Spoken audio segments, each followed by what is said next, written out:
আজ আমরা চলে এসেছি বর্ধমানের সর্বমঙ্গলা মায়ের মন্দিরে। পূর্ব বর্ধমানের সর্বমঙ্গলা পাড়ার ডিএন সরকার রোডে অবস্থিত প্রাচীন সর্বমঙ্গলা মন্দিরটি ইতিহাসে সমৃদ্ধ এবং পৌরাণিক কাহিনী ও কল্পকাহিনীর সঙ্গে মিশে আছে। 1702 খ্রিস্টাব্দে বর্ধমানের মহারাজা কীর্তিচাঁদ কর্তৃক নির্মিত এই পবিত্র মন্দিরটি আদি শক্তির উদ্দেশ্যে নিবেদিত 52টি শক্তিপীঠের মধ্যে একটি। 1702 সালে মহারাজা কীর্তিচাঁদ দ্বারা সর্বমঙ্গলা মন্দিরটি নির্মিত হয়েছিল। মাতা সর্বমঙ্গলার মূর্তিটি প্রায় 1000 বছর পুরনো। এটি অবিভক্ত বাংলার প্রথম নবরত্ন মন্দির। কথিত আছে প্রায় 350 বছর আগে শহর বর্ধমানের উত্তরাংশে বাহির সর্বমঙ্গলা পাড়ায় বাগদিরা পুকুরে মাছ ধরতে গিয়ে একটি শিলামূর্তি পেয়েছিল। সেটিকে প্রস্তরখণ্ড ভেবে তার ওপরে শামুক গুগলি থেতো করত। সেই সময় দামোদর নদ লাগোয়া চুন তৈরির কারখানার জন্য শামুকের খোলা নেওয়ার সময় শিলামূর্তিটি চলে যায় চুন ভাটায়। তখন শামুকের খোলের সঙ্গে শিলামূর্তিটি পোড়ানো হলেও মূর্তির কোনো ক্ষতি হয়নি। তবে সেই রাতে স্বপ্নাদেশ পাওয়া মাত্র বর্ধমানের মহারাজা সঙ্গম রায় শিলামূর্তিটি নিয়ে এসে সর্বমঙ্গলা নামে পুজো শুরু করেন।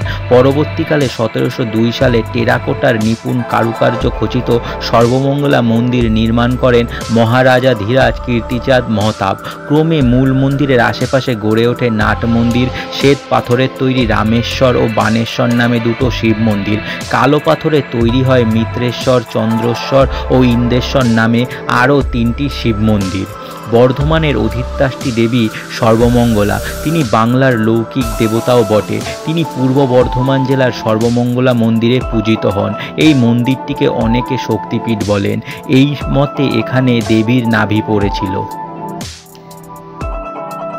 পুরো মন্দিরটা কিন্তু খুব সুন্দরভাবে সাজানো। মন্দিরের পেছনের দিকে যে বাগান রয়েছে তা কিন্তু এক কথায় অসাধারণ। শীতকালে এখানে কিন্তু পুরো ভরে ওঠে ফুলে। আমরা একটু শীতের পরপর গিয়েছিলাম, আমরা গিয়েছিলাম জানুয়ারি মাসে, তখনও কিন্তু সেখানে অনেক ফুল ছিল। আর শীতকালে এখানে দেখতে কিন্তু আরও ভালো লাগে। বর্ধমান স্টেশন থেকে এখানে কিন্তু আপনারা সহজেই চলে আসতে পারেন। বর্ধমান স্টেশন থেকে একটা টোটো করে আধ ঘন্টার মধ্যে আপনারা এই মন্দিরে চলে আসতে পারবেন। এখানে কিন্তু প্রতিদিন ভোগ খাওয়ানোর ব্যবস্থা রয়েছে, কিন্তু তার জন্য আগে থাকতে কুপন কাটতে হয়। আর প্রতিদিন কিন্তু সকাল বিকাল ও রাতে আপনারা পূজা দিতে পারবেন। পুজোর ব্যবস্থাও কিন্তু এখানে খুব সুন্দর। এখানে কিন্তু পুরোহিত মশাইরা সবসময় থাকেন। আপনারা এসে এখানে খুব সহজেই পুজো দিতে পারবেন। বাইরেই অনেকগুলো দোকান রয়েছে, সেখান থেকে ডালা কিনে আপনারা পুজো দিতে পারবেন। আবার আপনারা চাইলে নিজেরাও মিষ্টি ফুল মায়ের ভোগ এনে কিন্তু এখানে মাকে পুজো দিতে পারেন। আর প্রতিদিন সন্ধ্যায় কিন্তু এখানে সন্ধ্যা আরতি হয়, যা কিন্তু আমি আপনাদের সঙ্গে এই ভিডিওতেই শেয়ার করব। বর্ধমানের সর্বমঙ্গলা মন্দির অবিভক্ত বাংলার প্রথম নবরত্ন মন্দির। প্রাচীন এই মন্দির বর্ধমানের মানুষের কাছে পবিত্র তীর্থস্থান। দেশ বিদেশের লক্ষ লক্ষ পুণ্যার্থী ও পর্যটকদের সমাগম হয় এই মন্দিরে।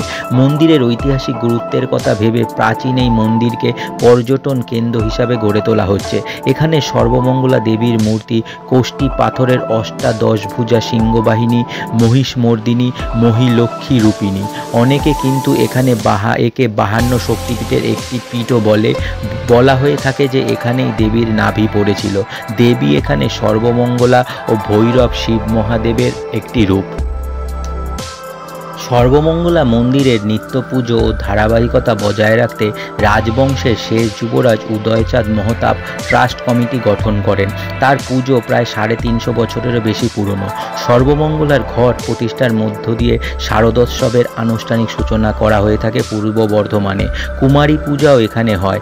বাদ্যযন্ত্র সহকারে বিশাল শোভাযাত্রা ঢল নামে পুণ্যার্থীদের।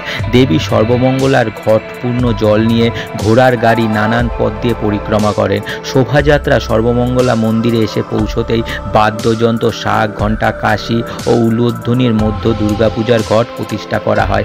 তাই প্রতি বছর দুর্গাপূজায় কিন্তু এখানে ভক্তদের সমাগম হয়। আপনারা চাইলেও কিন্তু এখানে দুর্গাপূজায় চলে আসতে পারেন। প্রতিদিন কিন্তু এখানে ভোগ খাওয়ানোর ব্যবস্থা রয়েছে। এছাড়াও এখানে কিন্তু কুমারী পূজাও করা হয়ে থাকে। চিরাচরিত রীতি মেনে অনুষ্ঠিত হয় বর্ধমানের সর্বমঙ্গলা মন্দিরের নবকুমারী পুজো। 9 জন কুমারীকে দেবী দুর্গার 9 রূপে পূজা করা হয় এই মন্দিরে।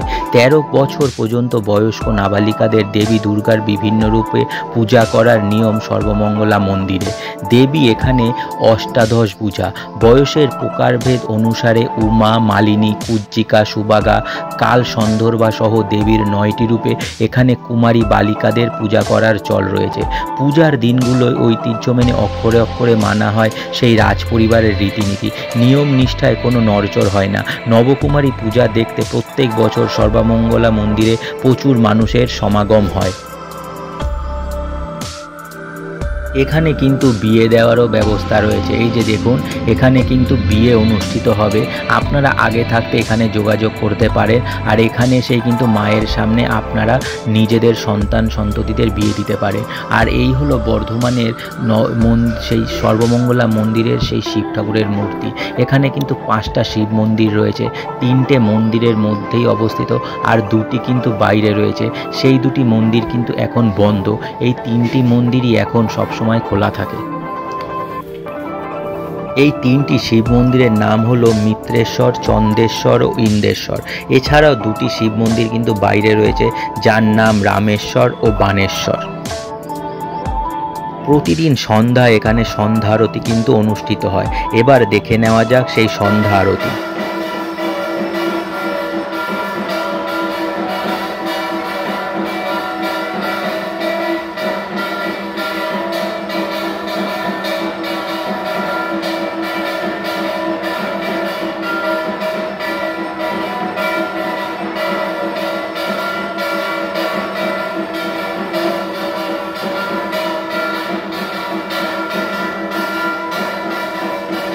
আপনারা চাইলে এসে একবার ঘুরে যেতে পারেন বর্ধমানের এই সর্বমঙ্গলা মন্দিরে।